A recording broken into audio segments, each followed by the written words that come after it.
같이 일어나셔서 성령 2장 찬미 부르시겠습니다.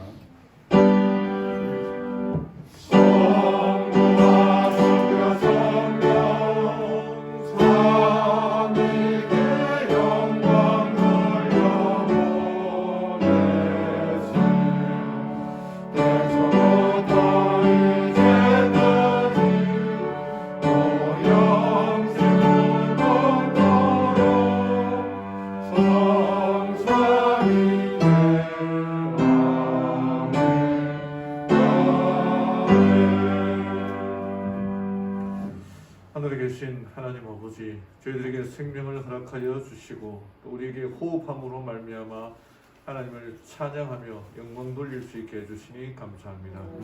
이 전에 모여 온 마음과 뜻을 다하여 하나님을 찬양하기를 원합니다. 우리들의 경배를 받아주시고 거룩한 성령 하나님 임재해 주셔서 온전히 우리의 마음에 역사하고 주의 말씀으로 변화되는 시간 되게 도와주시옵소서. 아멘. 사랑의 예수님 이름으로 기도드리옵나이다. 아멘. 이 시간은 처찬미 22장 부르시겠습니다. 찬미 후에 이종규 장로님 기도 인도하시겠습니다. 22장입니다.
하늘에 계신 하나님 아버지, 참으로 감사합니다. 오늘도 저희에게 이 안식일을 기억하여 주님에 나올 수 있는 생명을 주시고 주님 전에 모여서 이렇게 찬양하고 주님의 말씀을 들을 수 있는 귀한 은혜의 시간을 주셔서 감사합니다. 아버지 하나님, 세상이 많이 혼란에 빠져 있습니다. 특별히 튀르키예와 시리아에 일어난 대지진으로 인하여 많은 사람들이 죽어가고 고통 중에 아직도 헤매고 있는 많은 사람들이 있습니다. 아버지여, 그곳에 함께해 주시고 그곳에서 고통당하고 시련당하는 모든 이들에게 희망을 주시고 또한 살릴 수 있는 생명이면 살려주셔서 그들이 하나님의 참사랑을 알 수 있는 그런 시간을 허락하여 주시옵소서. 아버지 하나님, 또한 그곳에 많은 사람들이 추위에 떨고 있고 또한 모든 식량난과 어려움에 처해 있는 많은 분들이 있습니다. 아버지요, 그곳에 있는 주님을 알지 못하는 사람이나 주님을 아는 모든 사람들에게 똑같은 은혜를 내려주셔서 참으로 그 고귀한 생명들이 다시 살아날 수, 다시 귀한 은혜의 생명을 유지할 수 있도록 주께서 축복하여 주시옵소서. 그와 반면에 우리는 이렇게 또한 참으로 잘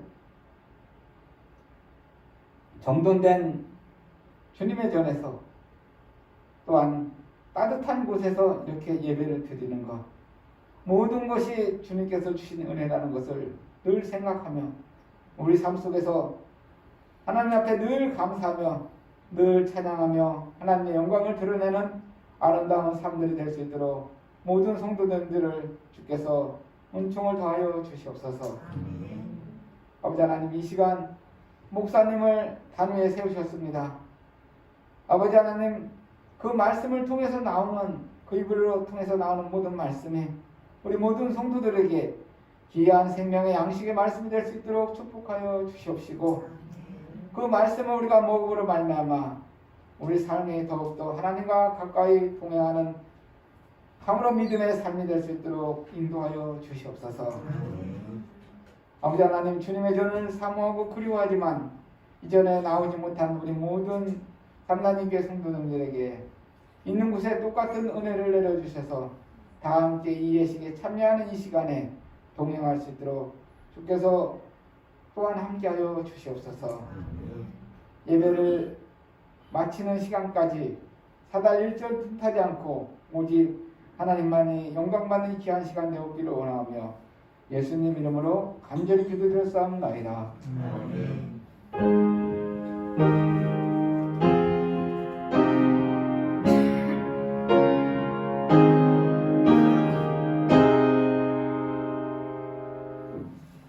다시 일어나셔서 헌금봉은 13장 부르시겠습니다.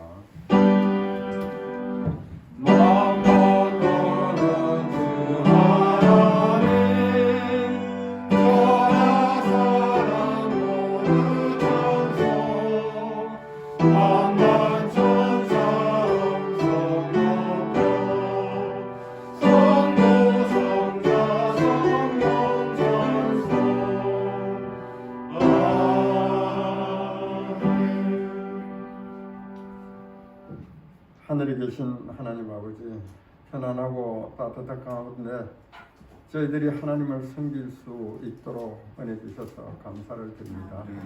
지금 세상에는 큰 재난을 당해서 너무나 고통을 당하는 사람들이 많습니다. 주님, 저희들이 이러한 환경에 있는 거 참 미안한 마음이 들 뿐입니다. 하나님, 그 어려움을 당한 자들에게 하늘의 자비가 함께하여 주옵소서. 한 주일 동안도 저희 성도님들을 보호하시고 지키신 하나님, 그들에게 참 일을 얻을 수 있는 재능을 허락하시고 이 시간 감사한 마음으로 주께 열의 하나와 감사의 제목으로 주님께 드린 이 예물을 기뻐 받아 주옵시고 이 헌금을 통해서 주님 재림 사업이 신속히 마쳐질 수 있도록 이 자금에 하나님의 능력이 함께하여 주시기를 예수님의 이름으로 기도드리옵나이다.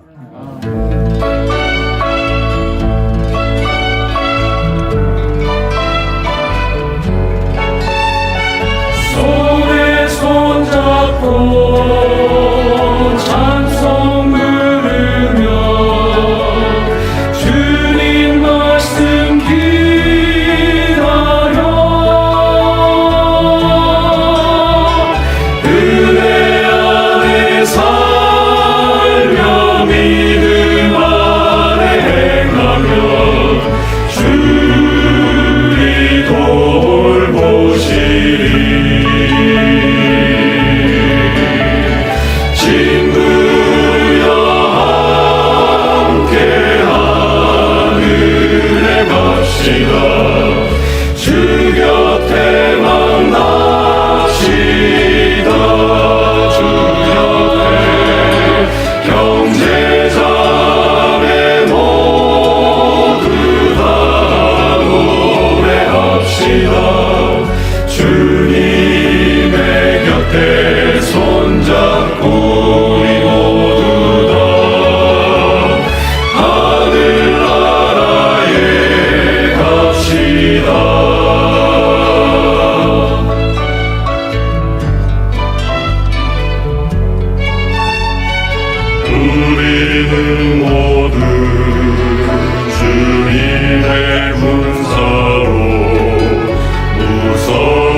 불렀던 찬미는 아주 제가 뭐 중학교 그때 처음 들어봤으니까 그 전부터 불렀던 찬미인데 남성 사중청으로 많이 불렀던 찬미인데 또 다시 들으니까 은혜가 넘치는 것 같습니다.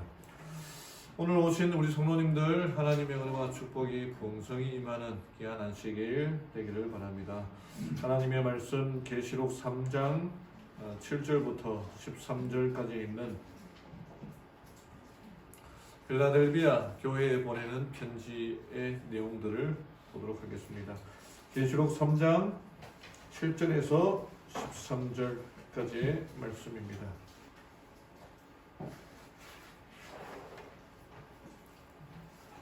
신약 성경 402쪽입니다. 구약 신약 성경의 제일 마지막 책의 세 번째 장 계시록 3장 7절부터 있는 말씀을 흠정역 킹 제임스 버전으로 읽어 드리겠습니다. 필라델피아에 있는 교회의 천사에게 편지하라. 거룩하고 진실하며 다윗의 열쇠를 가진 이가 이것들을 말하노니 그가 열면 아무도 닫지 못하고 그가 닫으면 아무도 열지 못하느니라. 내가 내 행위를 아노라. 보라, 내가 내 앞에 열린 문을 두었으니 아무도 그것을 닫지 못하리라. 내가 적은 힘을 가지고도 내 말을 지키며 내 이름을 부인하지 아니하였도다. 보라, 사탄의 회당에 속한 자들 곧 스스로 유대인이라 하나 유대인이 아니고 거짓말하는 자들이 있는데 보라, 내가 그들이 와서 내 발 앞에 경배하게 하고 내가 너를 사랑한 줄을 알게 하리라. 내가 나의 인내의 말을 지켰은즉 나도 너를 지켜 시험의 기간을 면하게 하리니 그것은 곧 앞으로 온 세상에 임하여 땅에 가는 자들을 시험하는 시간이라.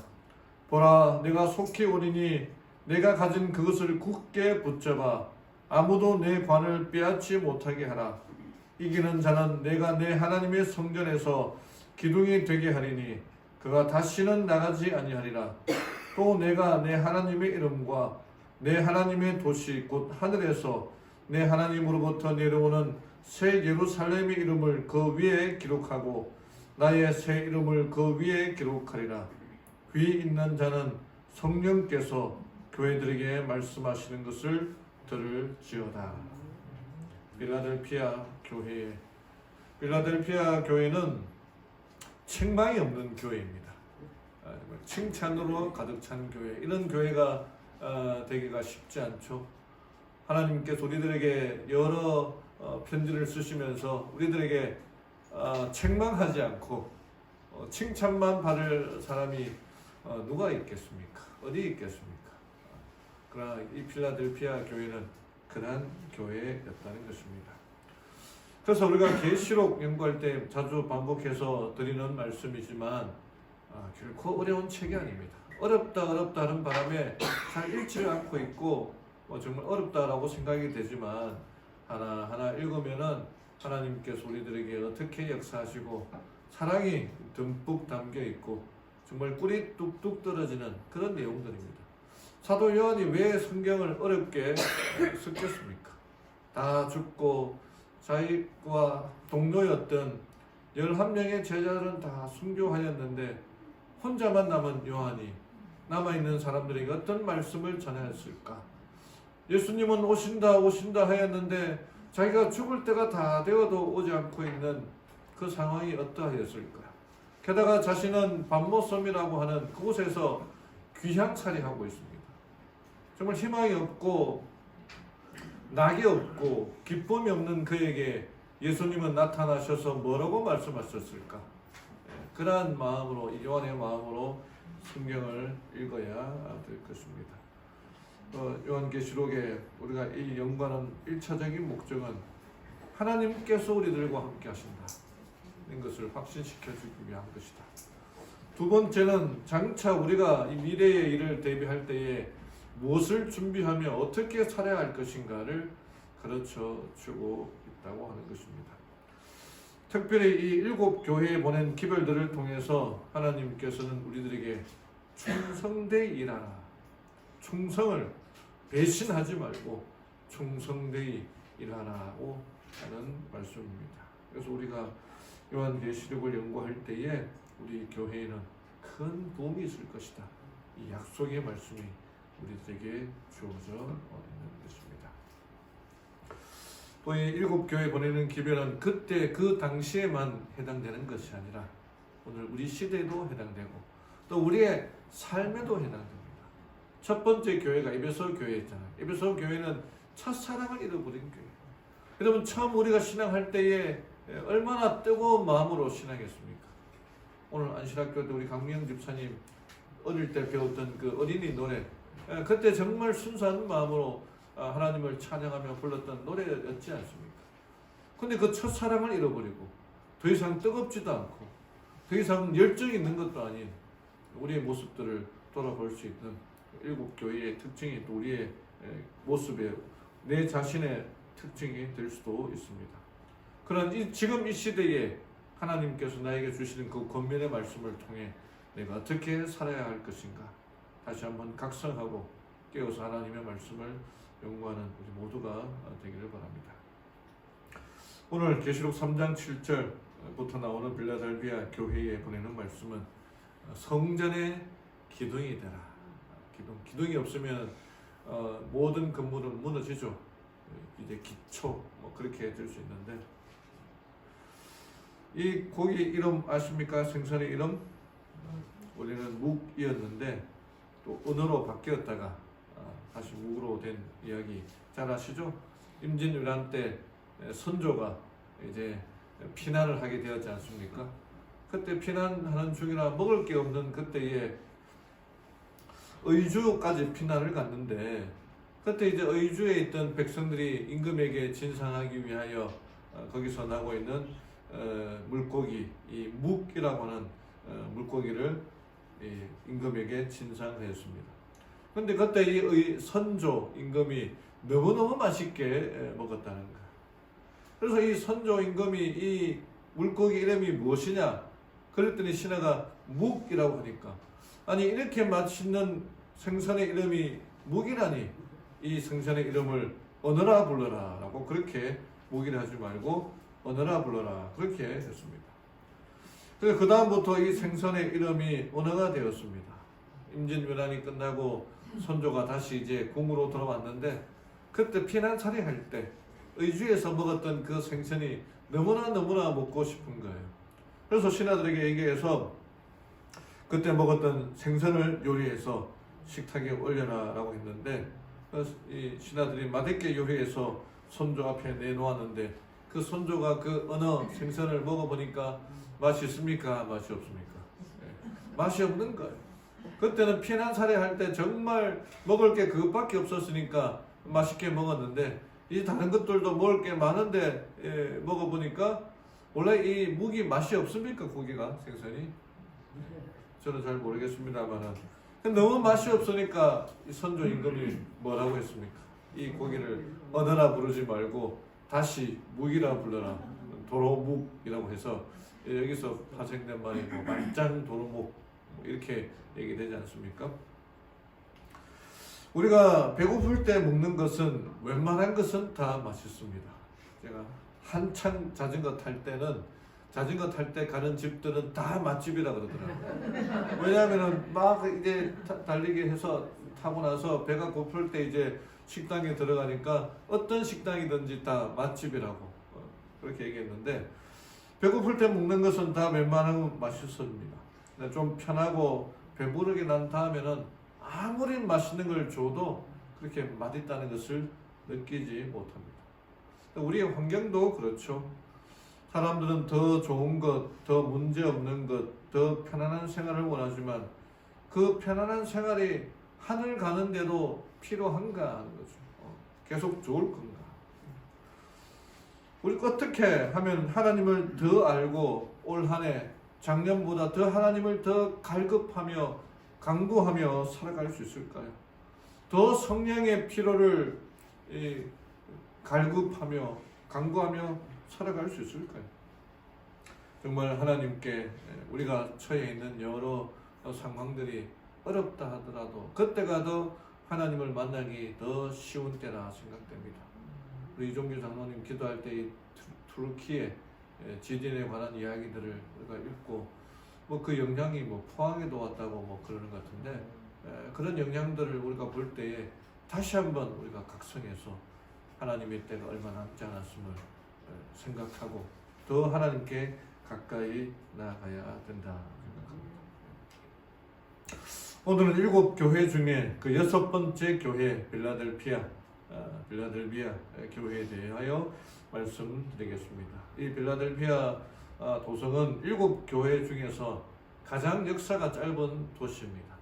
산이 많은 화산 고원지대에 위치하여 강한 요새 도성을 이루고 있는데 이 도성을 아탈루스 2세가 건설했고 이 도성의 이름을 필라델피아, 필로스 사랑이고 델피아 형제라는 말인데 형제의 사랑이라는 이름으로 이 도성의 이름을 필라델피아라고 했는데 그의 형 유메네스 2세가 가졌던 사랑입니다.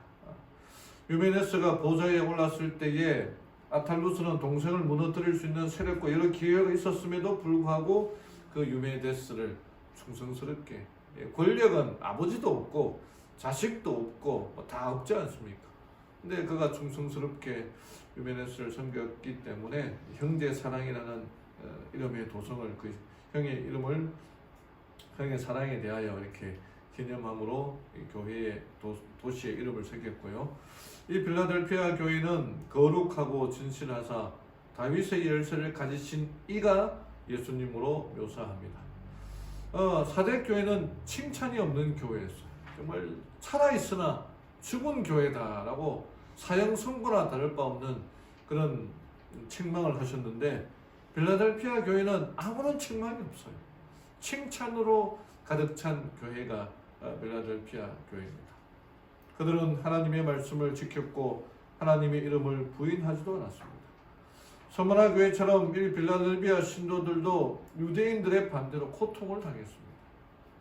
그러나 열린 문, 교회의 문을 보장받았고 또 그들이 잡은 것을 굳게 붙잡아 아무도 그들의 승리의 멸관을 빼앗지 못하게 하라 권면받았고 이기는 자는 성전의 기둥이 될 것이다 라는 약속을 받게 되었습니다. 그래서 오늘 성전의 기둥이 되라 는 제목으로 빌라델비아 교회에 나타난 교훈들을 통해 함께 은혜 받는 시간 되기를 원합니다. 첫 번째로 우리가 배울 수 있는 것은 능력 탓하지 말고 충성되이 하나님을 섬기라는 것입니다. 8절에 내가 내 행위를 아노라 보라 내가 내 앞에 열린 문을 두었으니 아무도 그것을 닫지 못하리라. 내가 적은 힘, 이 적은 힘은 미천한 영향력, 뭐 존재감이 없다 그렇게 말씀할 수 드릴 수 있겠죠. 적은 힘을 가지고도 내 말을 지키며 내 이름을 부인하지 아니하였다. 적은 능력이었지만은 끝까지 하나님의 말씀을 붙들고 부인하지 않고 그 말씀을 지켰다는 것입니다. 저는 여기 8절에서 작은 능력, 작은 힘, 이 단어가 마음에 쿵 하고 다가왔습니다. 자기를 핍박하는 사람을 대항할 수 있는 그런 힘이 있었던 교회가 아니었습니다. 그러니까 우리가 늘 착각하는 게 힘이 있어야 뭐 할 수 있다, 능력이 있어야 할 수 있다라고 생각하는데 힘이 없어도 할 수 있다는 것을 보여준 교회가 바로 이 빌라델피아 교회였어요.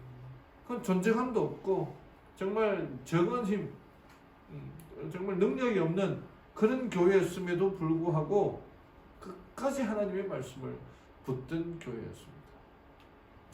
여기 이 교회에 대하여 주석 이성강 목사님이 쓰신 요한계시록 주석에서 이렇게 설명하고 있습니다. 빌라델비아 교회는 사회적으로 거의 하층 계급의 사람들로 구성되어 있었다. 교회가 변변치 못하고 작고 열악하였습니다. 신자들은 가난하고 사회에 아무런 영향력을 끼치지 못하는 힘없는 자들이었어. 정말 비천한 계급의 사람들이 교회의 구성원이 되었는데 그럼에도 불구하고 유대인들에 의해 심한 시련을 겪을 때에 그들은 그리스도의 말씀을 굳게 지켜 결코 타협하지 아니했으며 진리에 굳게 서서 그리스도의 이름을 배반하지 아니하였다.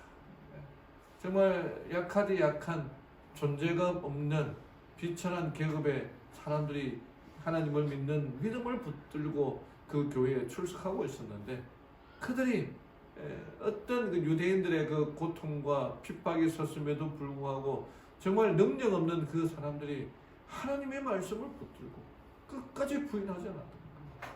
능력 없어도 얼마든지 하나님을 믿을 수 있다는 것입니다. 여러분, 우리 재림교회가 그런 모습 아닙니까? 우리 교회에 제가 한 번씩 어떻게 이 나라에 우리 재림교회가 들어와서 학교도 여러 군데 세우고 그 다음에 교회도 각 지역에 이렇게 세우고 병원도 세우고 어떻게 이런 교단이 될 수가 있었습니까? 다른 뭐 교단들도 있다고 하지만은 기독교 교단들이 많지만 교회는 크고 하지만 병원을 있는 교회, 학교가 있는 교회, 교단 그렇게 쉽게 찾아보기 어렵지 않습니까?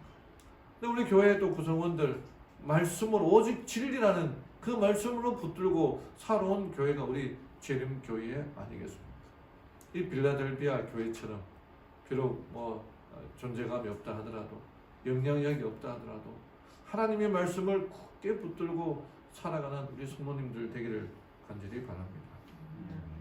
김진호 목사님이라고 있습니다. 이분이 참 유명한 분이었고 이분이 쓴 책 새벽을 깨우리로다라는 책에 정말 많은 감동을 받았거든요.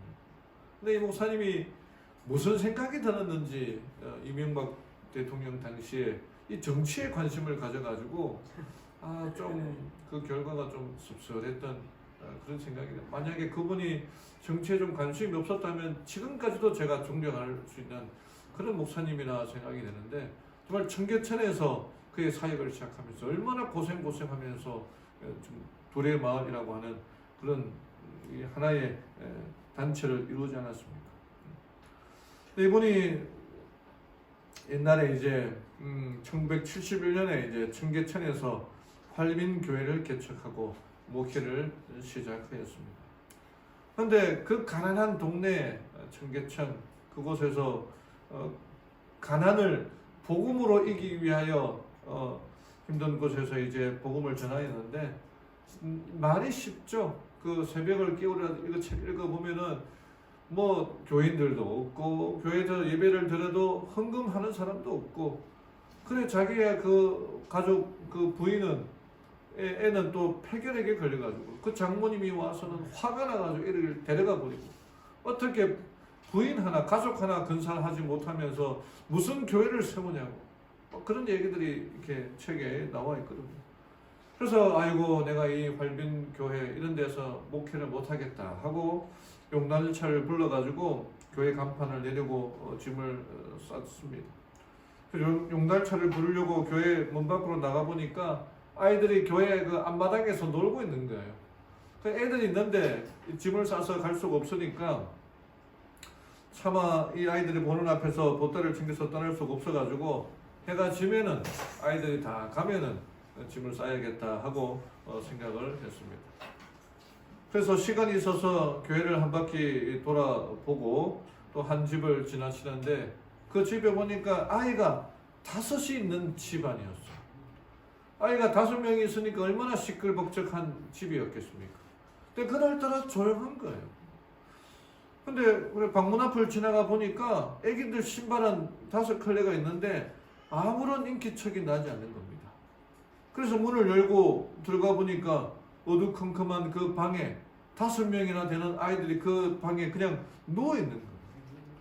그래서 너네들 왜 여기 누워있냐 그 좁은 방에 어디 아프냐면서 아이의 머리를 짚어보는데 그때 그 아이가 벌떡 일어나서는 하는 말이 배가 너무 고파. 전도사님 배가 너무 고파요 하면서 우는 것입니다. 그 나머지 내 아이도 일어나서 우는 거예요. 이야기를 들어보니까 장사를 하는 엄마 아빠가 집을 나가서 물건을 팔러 갔는데 사흘 동안 집에 안 들어온 거예요. 그 이 아이가 5명이 사흘 동안 먹지도 못하고 그런 상태에 쭉 뻗어 있는 겁니다. 최근에도 그 뭐 뉴스에 보니까 엄마가 2살 아기인가 뭐 한 4살 아이인가 두고는 그냥 밖에 나갔다가 아이가 그냥 죽었던 그런 뉴스도 있는데 근데 그런 상황을 보고 이 김진홍 전도사가 나중에 이런 말을 합니다. 깃 속에서 윙 소리가 나며 어지러웠다. 벽에 등을 기댔다. 조용히 아이의 눈을 보았다. 언뜻 아이의 얼굴에서 예수 그리스도가 보였다. 예수님의 눈과 나의 눈이 잠시 마주쳤을 때 나는 깨달았다. 나를 붙잡고 계시는구나.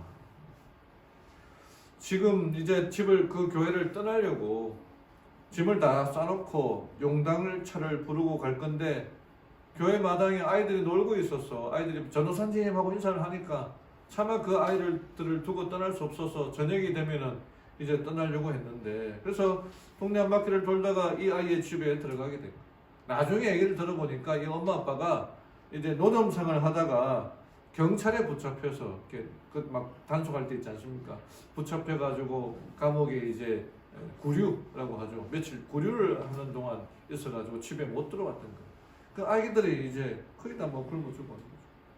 그 순간적으로 정신이 번뜩 들어서 밖에 나가서 국수를 사가지고 와서 5명의 아이들을 끓여 먹이고 또 집으로 돌아와서 집 보따리를 풀고 다시 목회를 시작하는데, 그때 아이의 얼굴에서 예수 그리스도가 보였다 하고 그렇게 다시 반복하는 겁니다.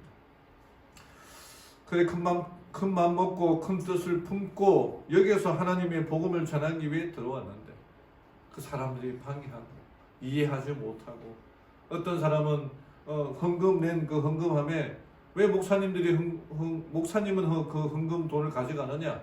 목사님이니까 가져가죠. 그러니까 자기들도 그 돈을 가져가겠다는 거예요. 그러면서 서로 옥신각신했던 그런 이야기들이 있는데, 사흘 동안 밥을 먹지 못해서 굶었던 그 아이의 얼굴에서, 그 아이의 눈빛에서 예수님의 얼굴을, 눈빛을 보았다. 그래서 그 눈빛을 보니 떠날 수가 없다 라고 하면서 다시 짐을 풀고 목회를 시작했던 것입니다. 어느 대학의 교수가 말썽 꾸러기 학생들을 보면서 불평냈습니다. 중고등학교가 문제야. 중고등학교 때 잘 가르쳐야지. 그때 교육이 잘못됐어 그래. 이 말을 듣고 중고등학교 선생님이 말씀하셨습니다. 초등학교가 문제입니다. 기초가 잘못되었기 때문에 아이들이 저 모양입니다. 그러자 초등학교 선생님이 말씀하셨습니다. 유치원이 문제입니다. 유치원에서 습관을 잘못 들여서 그래요. 그러자 유치원 선생님이 말씀하셨습니다. 가정교육이 문제입니다. 가정교육이 잘못돼서 애들이 저럽니다. 맞습니까? 그러자 엄마가 말했습니다. 애당초 종자가 문제입니다. 종자가 나빠서 그래요. 이 말을 듣고 아빠가 펄쩍 뛰면서 말합니다. 무슨 소리야? 종자야 좋지. 밭이 못돼 먹어서 그런 거야. 여러분 누구 말이 맞을까요? 종자가 좋아야 합니까? 밭이 좋아야 합니까? 핑계 대다 보면요 밑도 끝도 없습니다. 그러나 이 필라델피아 교회의 성도들은 능력 탓하지 않고 그런 거 불평불만하지 않고 어떤 변명도 없이 하나님께 충성되어 일했던 사람이 바로 이 필라델피아 교회입니다. 여러 안 좋은 환경들이 있었음에도 불구하고 유대인들에 의하여 시련을 겪을 때에 그들은 그리스도의 말씀을 굳게 지켰습니다. 굳게 서서 진리에 굳게 서서 그리스도의 이름을 배반하지 아니하였습니다. 그 필라델피아 교회의 믿음, 그들의 신앙을 본받아 살아가는 우리 모든 성도님들 되기를 간절히 바랍니다. 두 번째는 가진 것을 굳게 잡으라 하는 것입니다. 보라, 내가 속히 오리니 내가 가진 그것을 굳게 붙잡아 아무도 내 관을 빼앗지 못하게 하라. 내가 가진 그것, 그리스도께 대한 믿음, 사랑의 선한 행위라는 겁니다. 하나님의 역사하신 그 은혜, 그것을 굳게 붙잡으라는 것이죠.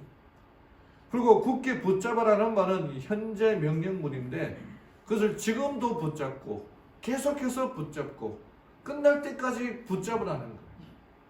계속적으로 확고하게 쥐어잡아 공고히 하라고 하는 그런 의미를 갖고 있는 것입니다. 이게 에서는 야곱에게 그의 장자권을 빼앗겼습니다. 루벤은 유다에게 그의 장자권을 빼앗겼어요. 사울은 다윗에게 왕위를 빼앗겼습니다. 가룟 유다는 막대야에게 사도의 직분을 빼앗겼으며 유대인들은 이방인들에게 선민의 자리를 빼앗겼습니다.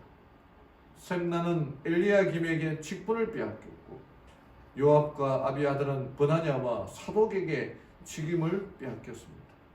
여러분, 우리가 가진 이 직분들, 이 직임들, 이 특권들, 우리가 이걸 놓쳐버리면은 다른 사람이 다 빼앗아갈 겁니다. 우리 재림교회가 가지고 있던 그 건강기별 얼마나 좋은 기별이었습니까? 근데 지금 마트나 그런 데 가보면은 유기농 그런 것들이 다른 뭐 풀무원이나 이런 데서 다 빼앗아가 버렸어. 우리가 가진 기별들을 놓치면 안 되는 겁니다. 엘렌 화이트에게 예언의 영이 내리기 전에 윌리엄 포이라는 사람에게 먼저 예언의 영이 임하였습니다. 첫 번째 계시는 2시간 30분 동안 임하였고, 그리고 한 달도 채 되지 않아 두 번째 계시가 주어지는데 12시간 30분에 걸쳐서 계시를 보았습니다.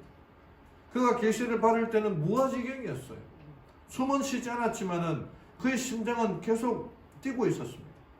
마치 다니엘이 예언의 그걸 받을 때와 같은 신체적인 기능이었어요. 근데 윌리엄 포이는 그 예언자 사에게 부름을 받았지만은 활동적으로 수행하지 않았습니다. 그래야 1844년에 헤이즌 포스에게 다시 그 계시를 줍니다. 근데 그 헤이즌 포스도 그 계시를 보고 다른 사람에게 전하지 않았어요. 결국에는 엘렌 화이트, 정말 약한 자 중에 가장 약한 자인 엘렌 화이트에게 그 기별이 임하였던 겁니다. 하나님께서 문을 여시고 어떤 사람에게 임무를 맡기실 때 그가 그 초청을 거절한다는 것은 참으로 비극적인 일이다. 그렇게 되면 하나님께서는 그 사람을 지하시고 임무를 다른 사람에게 맡기신다. 여러 일들, 사역들, 직분들 하나님께서 주시잖아요. 그때 아이고 저는 못하겠습니다, 다른 사람에게 하십시오 라고 말하지 말고 주시는 직분들 하나님 감사합니다 받아들이고, 어떤 뭐 이렇게 순서를 맡길 때도 그렇게 받아들이고, 그렇지 않으면은 하나님께서 그 직분까지 빼앗아간다는 거예요. 하나님이 주신 그 특권이 있는데 내가 그 특권을 누리지 않으면은 빼앗아가는 거예요. 어떻게 하시겠습니까? 조지 비벌리 쉐이라고 하는 이 미국의 유명한 복음성가 가수가 있습니다. 미국의 대공황 때 1930년대죠. 많은 사람들이 경제적으로 고통을 당하고 있었습니다. 조지 시어 역시 대공황으로 인해서 이 대학 학비를 감당하지 못해서 이 하우틴 대학을 중퇴하고 부모님의 권유에 따라서 뉴욕의 상호보험회사에 취업을 했습니다. 근데 여전히 어려운 그때였어요. 근데 그가 음악에 대하여 천부적인 재능을 갖고 있었거든요. 그래서 아버지가 목회하는 곳에서 교회에서 매주 성가를 찬양을 부르곤 하였습니다. 근데 그때 MBC TV의 그 라디오에서 공개를 해서 당시에 방송 책임자였던 그 프리드 알렌이라는 사람의 주선으로 라디오 공개 방송에서 노래할 기회를 얻게 되었는데, 그때 1,500명이 모인 그곳에서 흑인 연가 가라 모세라는 그 찬양을 불렀습니다. 근데 그 찬양을 통해서 그가 전국적으로 인지도를 얻게 됩니다. 갑자기 유명 스타가 된 거죠. 때마침 시카고 방송국에서 전속 가수를 모집한다는 공고가 났고, 당시에 거의 2,000명 되는 사람들이 지원했는데 대공황이었으니까 일자리가 부족한 그때였거든요. 근데 그 많은 사람들이 지원했는데 이 윌리엄 비벌리 쉐이가 그 모든 어려운 과정을 다 당당히 뚫고 거의 전속 가수로 선발되었습니다. 경제적인 해결은 물론이고 명예까지 얻게, 명예와 인기까지 따르는 아주 좋은 기회였습니다. 이 사람이 너무 기뻐서 잠을 이룰 수가 없었어요. 그의 마음에는 기쁨보다 두려움이 없었는데, 또 그의 어머니도 역시 사모님, 교회 목사님 사모님이었으니까 이 가수의 길을 걷다 보면 복음성가 가수가 아니라 일반 가수니까 이 부와 쾌락에 노출되어 그의 신앙마저도 흔들릴까 걱정이 되는 거예요. 그래서 이 엄마가 자신의 신앙 간증이자 믿음의 지침이 되어 주었던 이 밀러 부인의 시를 아들에게 보내주었는데 그 아들이 그 시를 쭉 읽으면서 어머니가 준 시를 보면서 명예를 택할 것인지 아니면 신앙을 택할 것인지 예수만을 쫓을 것인지 부를 택할 것인지 그 선택의 기로에 서게 되었던 것입니다.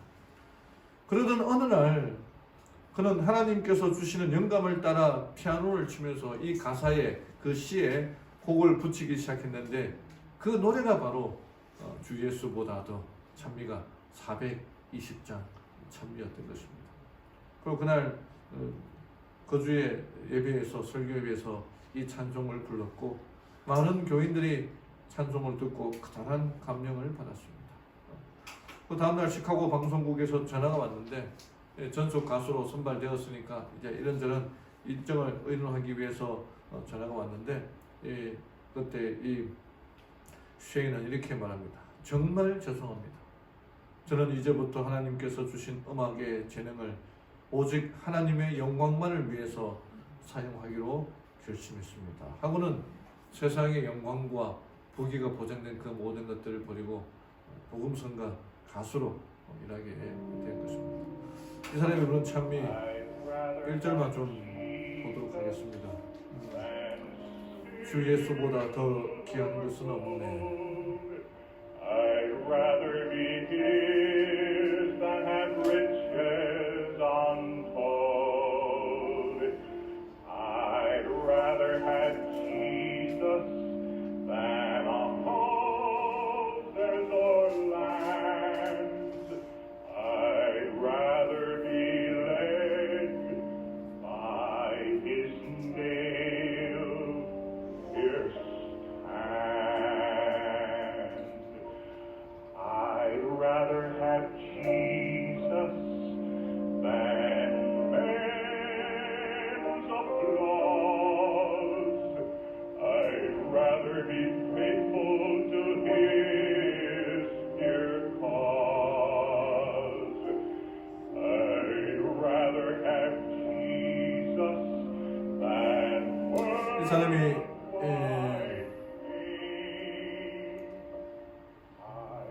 당시에 유명한 복음 전도사였던 그 목사님과 함께 찬양 사역을 하면서 이 노래를 불렀던 것입니다. 후렴부분이죠. 세상 즐거움 다 버리고 세상 자랑 다 버렸네.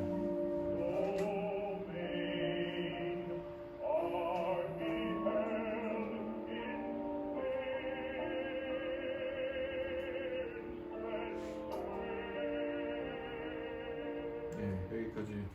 그러니까 이 찬양을 부르고 그가 나중에 이 빌리 그레임 대전도의 찬양 가수가 되어서 계속해서 찬양 전도자로 길을 걷게 되었는데 1973년 이 빌리 그레임 목사님이 우리 한국에 왔을 때도 이분이 왔어서 이제 같이 찬양을 불렀고 그가 70세가 넘은 고령임에도 불구하고 그가 찬양을 했을 때에 정말 그 참석한 사람들이 크게 감동을 받고 막 박수를 쳤는데 그때는 말이 여러분 진심으로 감사합니다. 그러나 이 갈채조차도 그리스도와는 바꿀 수 없습니다. 라고 그렇게 얘기를 했습니다. 정말 그의 신앙 간증은 우리 귀감이 되는 멋진 그의 간증이 아닐 수가 없습니다. 그에 비해서 이 엘비스 프레슬리라고 하는 미국의 유명한 로큰롤 가수가 있거든요. 원래 이 사람도 교인이었어요. 그가 찬양대의 성가 대원이었습니다. 어린 시절부터 부모님을 열심히 따라다니는 성가 대원이었어요. 근데 나중에 세상적인 노래를 부르고 이 사람이 엉덩이 춤으로 유명해지지 않았습니까? 그의 음반은 10억 장 이상 팔렸습니다. 어마어마한 돈을 벌었는데 점점 방탕으로 치닫고 아내와 이혼하고 우울증에 시달리다 약물 중독으로 쓰러져 42살에 요절하고 말았지 않습니까? 이 비벌리 쉐이는 104세를 살았습니다. 일생 동안 예수님을 찬양하며 믿음의 길을 간 조지 베버리 쉐이. 그 믿음의 길을 떠나서 세상 쾌락 가운데 살다가 42살에 요절한 엘비스 프레슬리의 인생. 여러분, 우리는 어떠한 삶을 살아야 하겠습니까?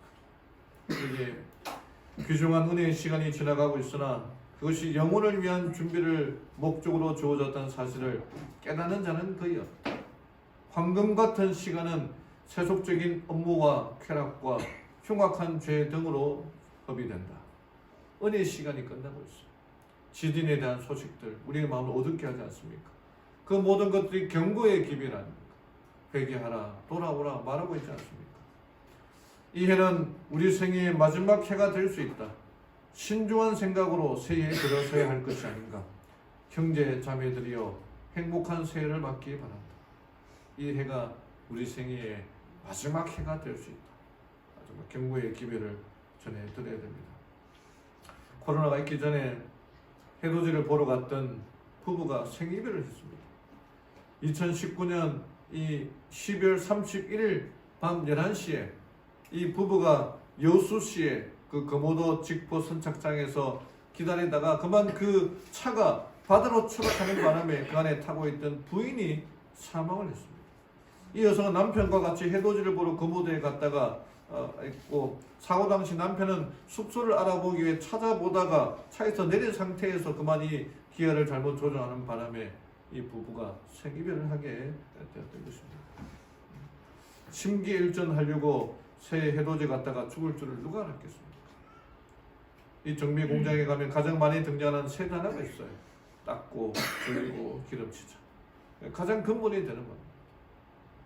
우리에게 하나님의 말씀이 우리의 영적 생애에서도 닦고, 조이고, 기름치는 일들이 일어나야 됩니다.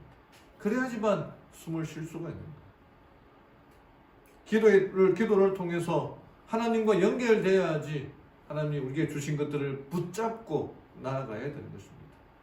이 하나님의 말씀, 거룩한 말씀을 붙들고 살아가는 우리 모든 성도님들 되기를 간절히 바랍니다. 마지막으로 성전의 기둥이 되라는 것입니다. 이기는 자는 내가 내 하나님의 성전에서 기둥이 되게 하리니 그가 다시는 나가지 아니한다.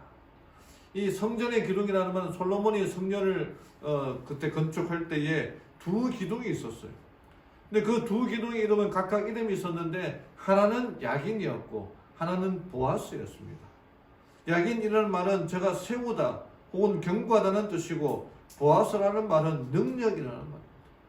왜 이 두 기둥을 세우느냐 하면 이스라엘 백성들이 옛날에 애굽을 탈출하여 가나안 땅을 향해 광야를 지날 때에 낮에는 구름 기둥, 밤에는 불 기둥이 나타나서 저들을 인도했지 않습니까? 그래서 그때의 일을 생각하면서 그것의 상징으로 세웠던 것이 야긴과 보아스 성전의 기둥이 된다. 오늘 본문에서 기둥이 되게 한다는 말씀은 하늘나라에서나 세상의 교회에서나 중요한 위치에 있는 요긴한 사람이 되게 하겠다는 말씀입니다. 가지고 있는 것을 굳게 붙잡아라. 그러면은 이 세상뿐 아니라 교회에서 기둥이 되게 한다는 것입니다. 비록 능력 없고 세상에서는 볼품없는 정말 존재감이 없는 영향력이 없는 사람이지만 어찌하였든 이기기만 하면 성전의 기둥이 된다는 것입니다. 세상에서는 비록 하찮은 인물이지만 하나님의 나라에서는 큰 인물이 될 것이라는 하나님의 약속의 말씀입니다. 성전의 기둥이 되라는 이 하나님의 말씀에 순종하고 살아가는 우리 모든 성도님들 되시기를 바랍니다. 사랑하는 우리 성도 여러분, 능력 탓하지 말고 하나님께 충성하는 우리 모든 성도님들 되기를 바랍니다. 내가 비록 영향력이 없고 무시를 당한다 하더라도 그리스도의 말씀을 굳게 지키고 결코 타협하지 말고 하나님이 나를 붙잡고 계신다는 그 김진홍 목사님의 이야기를 생각하고 그의 고백이 우리의 고백이 되기를 바랍니다. 가진 것을 굳게 잡아라. 나에게 맡겨진 직분 또 사역들 하나님의 초청을 거절하면 그것은 다른 사람에게 넘어갑니다. 윌리엄 포이가 그렇고 헤이전 포스가 그랬습니다. 처음에 그에게 주어진 예언의 기별을 받고 전하야 했지만 그게 충성되지 못했기 때문에 정말 약하고 연약한 엘렌 화이트에게 그 기별이 넘어갔지 않습니까? 굳게 붙잡아 직분을 멸관을 뺏기지 않도록 조지 베버리 쉐이처럼 자기에게 주어진 그 직분을 그 무엇보다도 사랑하였기 때문에 하나님께 충성되게 일하지 않았습니까? 성전의 기둥이 되라. 하나님의 면전에서 요지부동한 인물이 될 것입니다. 이기고 승리하여 이 성전의, 교회의, 사회의, 세상의 기둥의 역할을 감당하는 우리 모든 성도님들 되기를 바라며 오늘 말씀을 마치겠습니다. 마치는 찬미 386장 찬미 부르고 기도가 마치겠습니다. 다 함께 일어나서 찬미하겠습니다.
하늘에 계신 하나님 아버지, 빌라델비아 교회에 보내는 그 권면과 칭찬의 말씀을 인하여 감사합니다.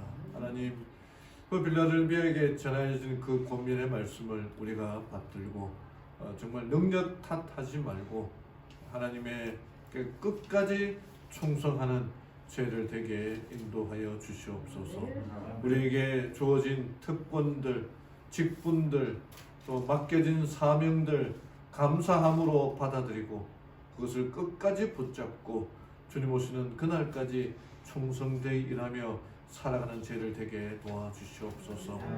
윌리엄 세이가 충성되게 하나님을 선택하고 주를 위하여 열심히 일한 것처럼 하나님 저희들도 주를 위하여 충성되이 일하는 자 되게 도와주시옵소서.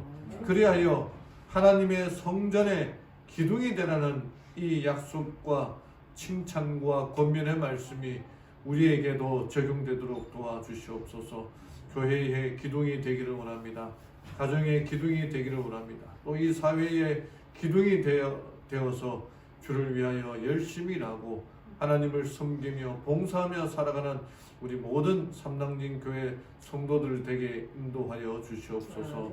이제는 우리 주 예수 그리스도의 은혜와 하나님의 사랑과 성령의 교통하심이 함께한 모든 무리들에게 임재해 주시옵기만을 사랑 많으신 예수님의 이름으로 간절히 기도드리옵나이다. 아멘.